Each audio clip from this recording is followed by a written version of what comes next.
حضرت سیدنا ابو بکر صدیق فرماتے ہیں میں حضور کے سامنے بیٹھا، ایک شخص آیا، اس نے آ کر کے کہا یا رسول اللہ صلی اللہ تعالی علیہ وآلہ وسلم، یہ میرے ہاتھ کے اندر خنجر ہے، میں قتل کر کے آیا ہوں۔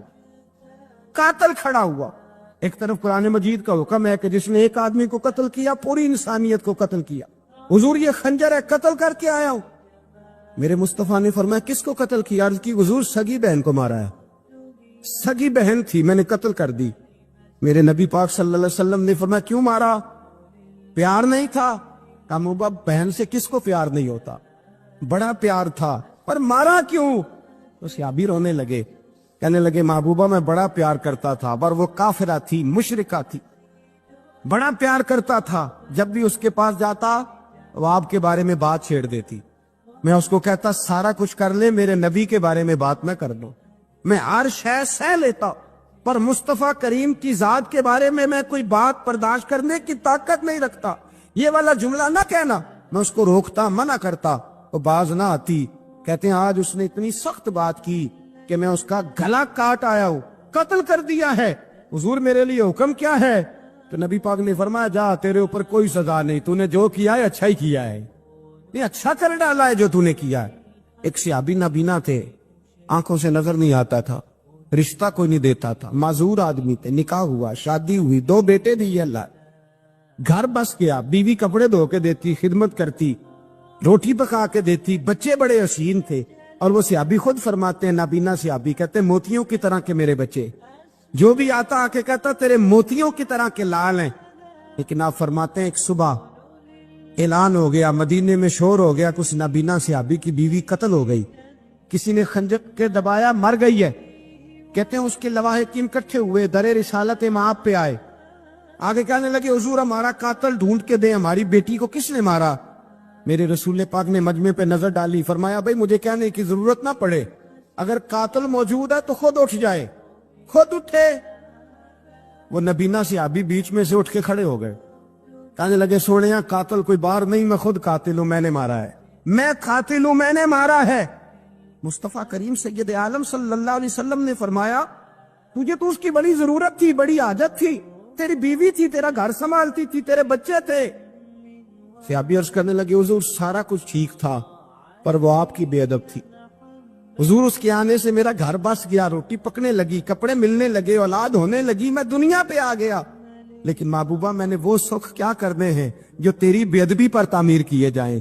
یا رسول اللہ مجھے کیا حاجت اس چیز کی، اس میں آپ کا پیار ہی نہ ہو، یا رسول اللہ آپ کی محبت ہی نہ، حضور میں نے قتل کر ڈالا ہے، مجھے بیوی نہیں چاہیے، مجھے وہ والی چاہیے جس کی زبان پر رسول اللہ کے نام کے ترانے ہو، جو حضور کی محفل کرنے والی ہو، نعت پڑھنے والی ہو، جو نبی پاک علیہ السلام کی ازواج کا، اولاد کا، بیٹیوں کا ذکر کرنے والی، مجھے وہ بیوی نہیں چاہیے جو بیوی بے ادبی کرے۔ میرے نبی پاک صلی اللہ علیہ وسلم نے محلے داروں سے پوچھا، فرمایا بات اس کی ٹھیک ہے؟ کہا حضور واقعی بے ادب تھی۔ نبی پاک نے فرمایا اٹھو پھر چلے جاؤ، اس نے انسان نہیں مارا، اس نے گستاخ رسول کو مارا ہے، اس نے ایک گستاخ رسول کو مارا ہے۔ بھائی یاد رکھے نبی پاک کا پیار ایمان کا حصہ ہے، اس میں کوئی کمپرومائز نہیں۔ حضرت ابو عبادہ بن جراح نے میدان کے اندر اپنے باپ کو قتل کیا، باپ کو مارا، حضور سید عالم صلی اللہ علیہ وسلم نے کہا ابو عبادہ تو نے باپ ہی مار دیا ہے؟ کہا حضور باپ نہیں چاہیے، رسول اللہ کا وفادار چاہیے، حضور وفادار چاہیے۔ نبی پاک صلی اللہ تعالی علیہ وآلہ وسلم کی محبت اصل دین ہے، اصل دین۔ صحابہ کرام نے ہر چیز سے بڑھ کر رسول پاک سے پیار کیا، ہر چیز سے بڑھ کر، بھلا دی دنیا ساری انہوں نے، لیکن رسول پاک سید عالم صلی اللہ علیہ وسلم کا پیار انہوں نے اپنے دل سے نہیں بلایا، اپنی اولادیں لا کے حضور کی خدمت میں پیش کر دی، اپنے بچے لا کر پیش کر۔ حضرت عائشہ صدیقہ رضی اللہ تعالیٰ عنہ فرماتی ہیں ساری زندگی ابو بکر صدیق نے ڈانٹا نہیں، میرا باپ رفیق تھا، شفیق تھا، مہربان تھے، کوئی کبھی انہوں نے سخت گھورا بھی نہیں ہماری طرف۔ لیکن کہتی ہے ایک دن میں حضور کے ساتھ گفتگو کر رہی تھی، بچی تھی، میری آواز ذرا بلند ہوئی تو کہتے ہیں جناب ابو بکر صدیق رضی اللہ تعالیٰ عنہ باہر سے دوڑے آئے، اندر آئے، حضرت ابو بکر نے تھپڑ اٹھایا، میرے منہ پہ مارنے لگے، حضور آگے بڑھے، بچایا۔ میں نے کہا ابا جی آپ نے تو گھورا بھی کبھی نہیں، یہ کیا ہوا؟ حضرت جناب عائشہ صدیقہ کہتے ہیں ابو بکر صدیق رو پڑے، کہنے لگے عائشہ میرے اوپر سے پہاڑ بھی گزر جائیں تو مجھے تکلیف نہیں ہوتی، اور میرے مصطفیٰ کے سامنے کوئی اونچا بولے بھی تو میرا دل ٹوٹ جاتا ہے۔ خبردار، حضور سید عالم حضرت عمر کا زمانہ تھا۔ کچھ لوگ آئے کہیں اور کے رہنے والے، مسجد نبی میں اونچی آواز میں بولنے لگے، اونچی آواز میں باتیں کرنے لگے۔ حضرت عمر نے بلایا، فرمایا ادھر آؤ، کون ہو، کہاں سے آئے ہو؟ کہنے لگے کوئی شام کا ہے، کوئی کسی ملک کا ہے۔ آپ فرمانے لگے تمہیں پتہ نہیں یہ روضہ رسول ہے؟ تمہیں پتہ نہیں یہ حضور کی مسجد ہے؟ لا ترفعوا اصواتکم فوق صوت النبی، تمہیں خبر نہیں تم کہاں آئے ہو؟ فرمایا اگر تم مدینے کے رہنے والے ہوتے میں تمہیں دروں سے مارتا، تمہیں سزا دیتا۔ تمہیں ادب رسول کا نہیں پتا؟ تمہیں رسول اللہ صلی اللہ علیہ وسلم کے طریقے کا نہیں پتا؟ نبی پاک صلی اللہ علیہ وسلم کے وجود سے خون نکلا۔ حضور نے حضرت عبداللہ بن زبیر سے کہا ٹھکانے لگا دو، جاؤ ٹھکانے لگا دو، ایسی جگہ لگاؤ جہاں کسی کی نظر نہ پڑے۔ خون بہتا ہوا خون حرام ہے، قرآن پاک نے بیان کیا ہے۔ کہا ٹھکانے لگا دو۔ حضرت عبداللہ بن زبیر باہر نکلے اور حضور کا جو خون تھا وہ پی گئے۔ حضور نے کہا تھا پی لینا، کیا کہا تھا؟ ٹھکانے لگا دو، پی گئے۔ واپس آئے تو مصطفیٰ نے فرمایا کہاں ٹھکانے لگایا؟ کہا یا رسول اللہ ایسی جگہ جہاں کسی کی نظر نہیں پڑے گی، ایسی جگہ جہاں کسی کی نظر نہیں پڑے گی۔ حضور نے فرمایا پی گئے ہو؟ کہا حضور پی گیا ہوں۔ فرمایا جاؤ، نبی کا وعدہ ہے تمہارے وجود کو جہنم کی آگ چھوئے گی بھی نہیں۔ ہم وہ والا پیار کرتے ہیں جو حضور نے کہا ہے۔ حضرت ام ایمن نبی پاک کی دائی تھی، حضور کی رضائی والدہ تھی۔ سرکار کی طبیعت مبارک علیل ہوئی تو حضور نے نا، ویسے نبی پاک جب پخانہ کرتے تھے نا تو حضرت عائشہ صدیقہ فرماتی ہیں حضور کے پخانے سے کستوری سے بھی زیادہ خوشبو آیا کرتی۔ اور آپ حضرت انس بن مالک فرماتے ہیں حضور کھیتوں میں پخانے کے لیے جاتے میں ساتھ جاتا، جہاں نبی پاک صلی اللہ علیہ وسلم پخانہ کرتے میں وہاں جا کے دیکھتا تو کوئی شے نہ ہوتی۔ میں کہتا حضور کہاں گیا؟ اللہ کے رسول فرماتے جب میں پخانہ کرتا ہوں تو زمین کھل جاتی ہے، میرا پخانہ اندر سمو لیتی ہے۔ حضور کے پخانے اور پیشاب سے کستوری کی خوشبو آتی تھی، کستوری کی خوشبو آتی تھی۔ حضرت ام ایمن رضی اللہ تعالی عنہ کہتی ہیں حضور نے پیشاب کیا، طبیعت مبارک علیل تھی تو لکڑی کے ایک برتن میں حضور نے پیشاب کیا اور کہا اماں جی اس کو باہر رکھا ہے، کہیں باہر ٹھکانے لگائیں۔ حضرت ام ایمن کہتی ہے میں نے اسے ہاتھ لگایا تو میرے وجود سے بھی خوشبو آنے لگی، میرا جسم مہکنے لگا۔ حضرت ام ایمن کہتی ہے میں باہر جا کے نکال کے دکھاؤ کسی حدیث سے کہ رسول پاک نے فرمایا ہو میرا پخانہ پی جانا۔ حضرت ام ایمن باہر گئیں، نبی پاک کا پیشاب مبارک پی گئیں، واپس آئیں تو حضور نے فرمایا اماں کہاں رکھا ہے؟ کہنے لگی محبوبہ وہاں رکھا ہے، کسی کی نظر نہیں پڑے گی۔ حضور نے فرمایا پی گئی ہو؟ کہا حضور پی گئی ہوں۔ فرمایا جاؤ میرا وعدہ ہے قیامت تک تمہیں پیٹ کی بیماری کوئی نہیں لگے گی، جب تک زندہ رہو گی پیٹ کی بیماری۔ حضور نے کہا تھا کہ پی جاؤ نا۔ بھائی یاد رکھے رسول اللہ صلی اللہ علیہ وسلم کے صحابہ جو حضور کی تعظیم کرتے ہیں تو اس کا حکم نہیں دیا نبی پاک، لیکن وہ جانتے جب تعظیم کی باری آئے تو جو بھی کام تعظیم کا ہوگا، جو کام بھی عزت کا ہوگا وہ عزت دی جائے گی۔ ایک صحابی حضور علیہ السلام کی گھوڑے کو کجاوا بالا کرتے تھے، کاٹھی ڈالتے تھے۔ حضور نے کہیں نہیں کہا کہ وضو کر کے ڈالنا، غسل کر کے ڈالنا، کہیں نہیں کہا۔ رسول پاک صلی اللہ علیہ وسلم رات کو کہہ دیتے کہ صبح جانا ہے تو گھوڑا تیار کر دینا، اونٹ تیار کر دینا۔ ایک دن اللہ کے محبوب سویرے اٹھے، گھوڑا تیار تھا، حضور بیٹھے تشریف لے گئے۔ جب تشریف لے گئے نبی پاک صلی اللہ علیہ وسلم تو حضور واپس آئے تو بلایا، ان سے صحابی کا نام تھا حضرت اسلح بن شریک۔ ان کو بلا کے حضور نے فرمایا یار آج کجاوا تو نے نہیں باندھا۔ وہ رونے لگے، کہنے لگے محبوبہ اس کا مطلب ہے میرا باندھنا آپ کو پسند آتا ہے، اس کا مطلب ہے میری خدمت قبول ہے۔ فرمایا تو نے نہیں باندھا؟ یا رسول اللہ نہیں۔ فرمایا کیوں نہیں باندھا؟ کیا جواب ہے، کیا حسن ہے۔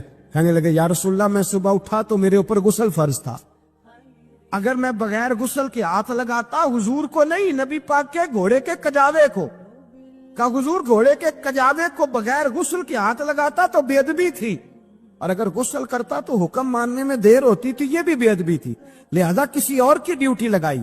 صحابہ نے حضور کی وہ تعظیم کی جس کا حضور نے حکم نہیں دیا تھا نبی پاک نے کہ یہ والی تعظیم کرو۔ ایک دن حضرت عمر فاروق جناب ابو بکر صدیق سے ملنے آئے، کہنے لگے ابو بکر ایک کام سے آیا ہوں۔ کہا عمر کہو۔ امیر المومنین کے پاس آئے جناب عمر، ایک کام سے آیا ہوں۔ کہیے۔ کہنے لگے ایک شے کی ضرورت ہے، مانگوں گا تو آپ دے دیں گے؟